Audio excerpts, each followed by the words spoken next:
Shifting to our top story in the lead today. Not a month goes by without further evidence emerging of former police minister Bheki Cele's closeness with the notorious Vusimusi cat Matlala. The latest, according to our intrepid investigative journalist Jeff Wicks, who's also an author, is that the pair had met to hold talks at the swanky Zimbali estate in KwaZulu-Natal, owned by tender don Morgan Mamela. The plot is certainly thickening now as we head to day one of the Matlala Commission of Inquiry into the state of our police service. That's happening next week. Wicks returns now to the lead after a hefty book tour. How are you doing, Jeff? I'm good, and you? Thanks for having me, Graeme. Absolutely. Look, before we get into the latest evidence that you've uncovered about this closeness between Cele and the cat, remind our listeners and our readers of those two other instances where you had already found evidence of them being in the same place at the same time. Of course. So both instances where we were able to put Bheki Cele and Cat Matlala together are born of an unimpeachable record, and that record of evidence is actually Vusimusi Matlala's cell phone.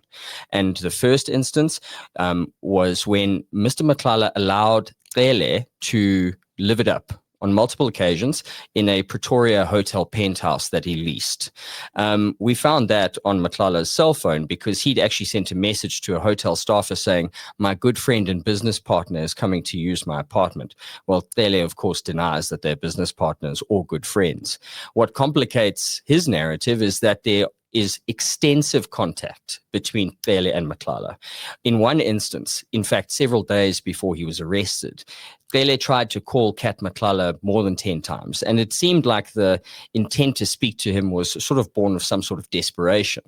And while Cele is strident in his denials that they are friends or business partners, what can't be denied is that they were certainly in contact, and that's now borne out by our latest story. And just remind our listeners as well is that according to Cele, none of the calls were in actual fact answered, right? Yes, so it was his attempts to call Mr. Matlala, and when we asked Bheki Cele to tell us why he was so intent on getting in touch with this man who's not his friend or his business partner, he said, "No, we were arranging a meeting in Durban and he wanted to see me, so that's why I was calling him so much." And then the timing of it is, of course, equally critical because those attempts to contact Matlala on Cele's part came just days before he was arrested. So that raises questions as to, the nature and the depth of their relationship. Okay. So we know quite a lot about, of course, Vusimusi Cat Matlala at this stage, notwithstanding your investigative work for News 24, the shadow state that came out, and of course, KwaZulu-Natal Police Commissioner Nhlanhla Mkhonazi's bombshell press conference. We know that, he's currently languishing in a Pretoria prison cell for a failed hit on his former lover, actress Tebogo Tobojane. We know about this 360 million rand now cancelled SAPS health services tender. But, perhaps people now might not know an awful lot about Morgan Mamela, a fellow tender don, but a fair amount has been already publicized about him in the past. Remind us, for those who've perhaps maybe forgotten the name. So when we think about Morgan Mamela and Cat Matlala together, it really takes us back to the genesis of when we first realized who they were. And Morgan Mamela commanded a fleet of companies in business with Tembisa Hospital, and it was said to us by sources that he was someone who was called the Don of that facility because he held sway with management and the procurement office. And through these companies, he managed to score at least 380 million rand in Tembisa Hospital contracts. And now those are contracts which were first flagged by Babita Deokaran 3 weeks before she was assassinated. And when she generated a list of these suppliers, of course, Mamela was a prominent figure thereon, but so was Matlala. He also had 3 companies which were doing business with Tembisa Hospital. We actually, during our first investigation, managed to place Matlala and Mamela as part of the same syndicate or group of companies, which appeared to be working in concert. So it's really taking us back to the start. So the import of that is to say, well, they were doing business then. They were obviously close connections 4 years ago. And now it appears that they still are very close because even though Mr. Mamela denies it, it appears that he gave Cat and Cele the use of his house for this secret meeting. And at one point, I also found this super interesting because, of course, they did this. They had rival companies, in inverted commas, that would sort of vie for these tenders, right? To sort of make it look as if it was competitive. Yeah, it's all part of the stratagem that we believe was used to extract, at this point, at least 2.3 billion rand from Tembisa Hospital. And in order to do that, they needed to capture the procurement office. And then you have these engineered outcomes where two companies within the same network are bidding against each other. And then that completely removes any sort of value for money prospect, which the tender and RFQ process is designed to achieve, because the outcome has already been engineered. And, this is the basis of their relationship. And it does appear that there are still close ties there.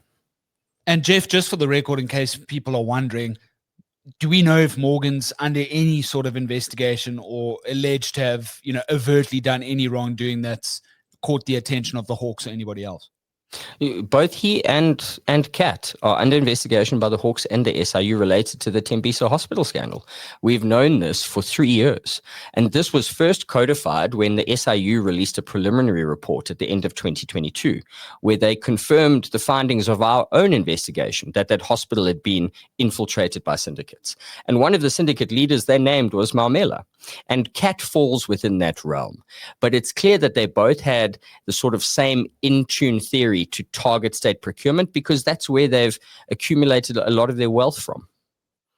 Right. And I think Bheki Cele, as the third character in this particular story, doesn't need an awful lot of introducing. But, if people forget, he was once upon a time a national police commissioner. He was the police minister. And, people might forget that in actual fact, the awarding of this 360 million rand tender to Vusimusi Kat Matlala happened towards the tail end of Bheki Cele's last stint in office in government, right? Absolutely. All of this happened in his twilight. And I think that's the where the real import of the connection between Cele and Matlala lies. And what Cele says is that I'm allowed to be friends with whoever I want, and you can't really ask me about this because I'm no longer in public office. But the sting for him is what he did before he left public office, and that's where the importance is. The entire tender process, which saw Matlala's Minnow Company win this award, was adjudicated while Cele was police minister. And he, in fact, resigned as police minister a week after it was awarded. So this happened firmly within his tenure. Then it makes it suspicious that he would accidentally or by happenstance befriend, a SAPS contractor who's going to make nearly 500 million rand in just 3 years. So that's where Cele should be seen to fit in his dalliance with Matlala. And that for him is what he's going to have to explain or try and explain. Right. Now let's go to the golden nugget you've all been waiting for, the crux of today's discussion. Cele Matlala held secret summit at Tembisa Tenderdon's Zimbali Villa. If you're a News 24 subscriber, you can go and read more there. We can continue listening to the lead right now and hear from the man himself who's been investigating. Jeff, where is Zimbali Estate to those, really ignorant Cape Townians like myself, who've not that affair with it? How lush and lacquer is it there? Take us to the scene in March 2025 where this meeting happened between the two. How did you sort of piece it all together? Take us through that entire process. I'm sort of quite intrigued here.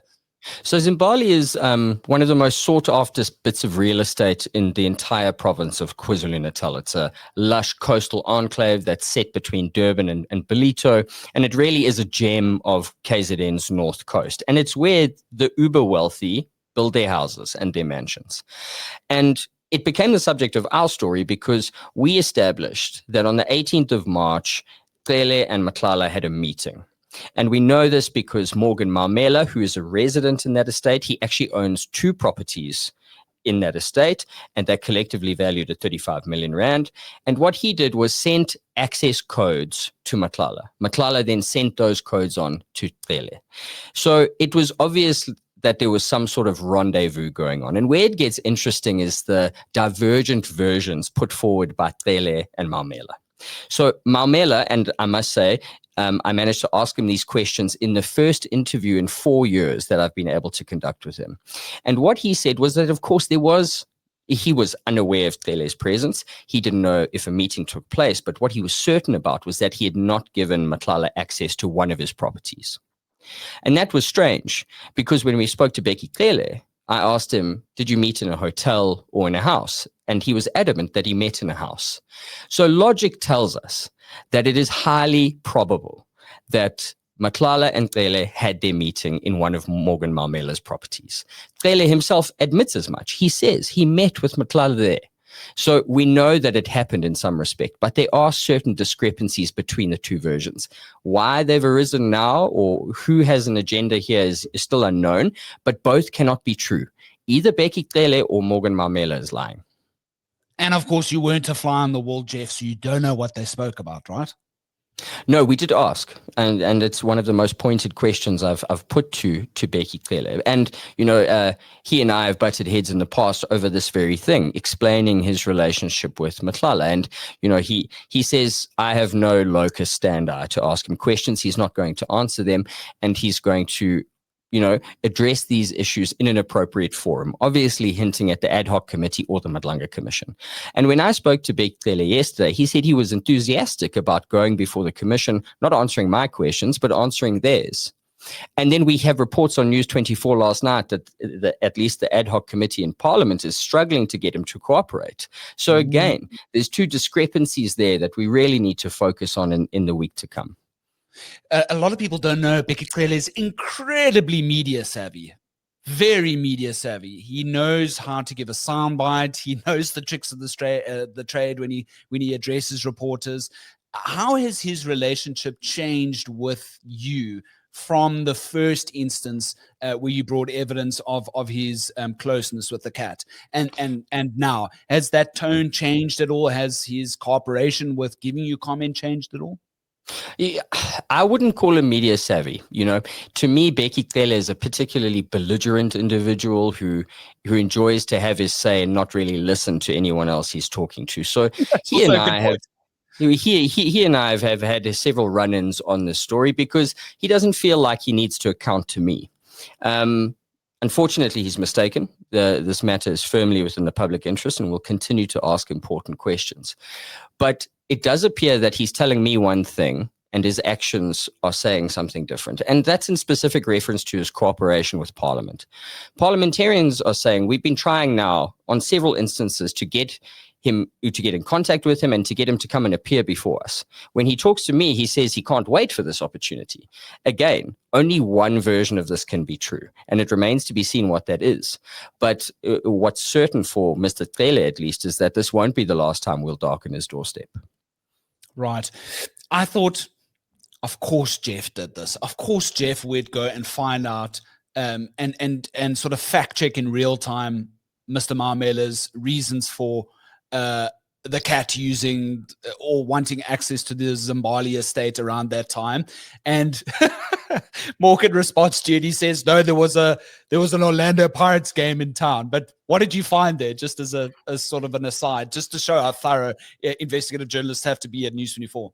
It was actually a bit of luck because I sit next to an avid soccer fan, my teammate Kaya Koko, who was listening in, and he said, well, that can't be true because I watched that game and it was played in Johannesburg.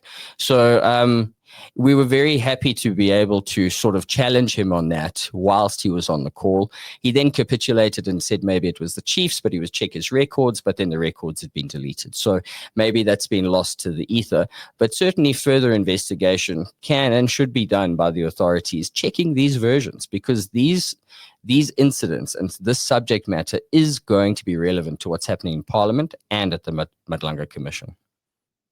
Absolutely. How do you view next week's commission on that note, Jeff? A lot of what you've uncovered, picking up the investigation left behind by Babita. And now we've heard that KZN Police Commissioner Nhlanhla Mkhwanazi, of course, in the wake of his bombshell press conference, will be the very first witness. We had been waiting for a while to find out if that would be the case or no.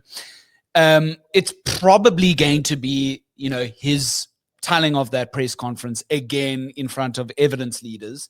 And it would be slowed down, in my view. And I think that's going to be a good thing for a lot of South Africans who perhaps haven't listened to the lead, haven't read your book, haven't seen your investigations, and want to know a little bit more. This is going to be it's going to be vital viewing for everything to be slowed down so people can really understand the gist of the allegations that Mkonazi's laid bare in the public domain. What are you looking forward to in from your perspective? Because yours is very nuanced, because you have such a rich understanding and history of engagement with this topic when it sort of starts next week, Wednesday. So I think several things to bear in mind, at least for me. And the first is, what General Mkonazi put forth were allegations, and they should be viewed as such. We should never fall into the trap of conflating allegation with truth, because everything that he said has not yet been proven. And that's where the import of the commission comes in, because now this is not a press conference. It's testimony and cross-examination. He will need to answer questions, and that's what we lacked from the press conference. But I'm hopeful. And maybe it's a futile hope. History should probably teach me better lessons. But, everyone knows in the South African context how rampant crime is. And crime has flourished, especially organized crime, because of a void left by poor policing. And reforms in the way we police and the way the police are structured and exactly who are in the most important posts, it's been a desperate need for many years. The Zondo Commission was wonderful in many ways, but they were very light on the dysfunction within the police. And at the time, there was talk about having a separate commission for police dysfunction and police corruption, which we know is so prevalent. So I think this has been a long time coming, and I think it's really the best hope for critical and much needed reforms, and probably the closest we've come to ever receiving that. That said, again, we need to be realistic about what this commission can achieve. And with the Zondo Commission, what it did was it really laid bare the architecture of corruption and capture. We need to understand the extent of the rot and the saps. We shouldn't put a clock on it. Everything that's been said about this commission has sort of placed great emphasis on the speed at which they're going to operate, and that's good. But I don't think this is going to be done in 6 months. Not even a year, because the rot extends so deep, and we're about to see it firsthand from the people within the command structure. Sure. And I'll see you up in the Joburg newsroom, by the way, next week. I'll be in Pretoria as well, also covering the Matlala Commission on the ground with our colleagues Karen Moore and Bernadette Wicks as well. Yeah, just to end off, how was the book tour? I saw you in Cape Town. Looked like everything went well, but signing a lot of books and engaging with a lot of people can get a little bit tiring after a while. But I could sense from your engagement with our editor-in-chief, Adrian Basson, this is your life now. You've taken up the mantle that Babita had left behind, and you do it very nobly. And I was really moved about the sentiments that you had shared around your book signings.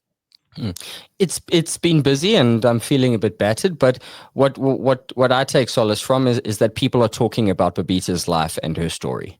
And it's really something I wanted to achieve in writing the book, was immortalizing her. I mean, she's already symbolic in terms of being a great civil servant and a dedicated and brave whistleblower, but I wanted to tell her entire story. So And really, when we consider corruption in the South African context, what she found at Tembisa was a case study.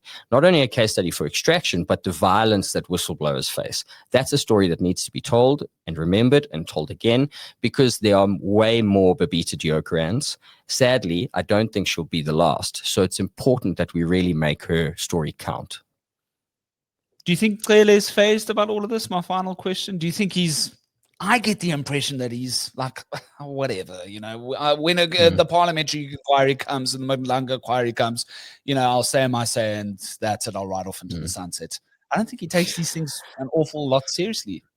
Oh, in my engagements with him, he seemed fairly nonplussed, more indignant about why he was being questioned than the actual subject matter of the questions. But that's true to form and is part of his character. But the fact remains, whether he likes it or not, what he'll be questioned on and what we'll ask him questions about are events that happened while he was police minister, while he was a public office bearer. So if he thinks he can now disappear into the ether and enjoy his retirement, that's not so. He's a public figure, and he remains keenly tuned to the public interest, and that's why we'll continue to bother him. That's investigative journalist and shadow state author Jeff Wicks. Jeff, thanks so much for your time on the lead. I really do appreciate it. See you up in Gauteng. Week. Drinks on you. Cheers, don't know about that.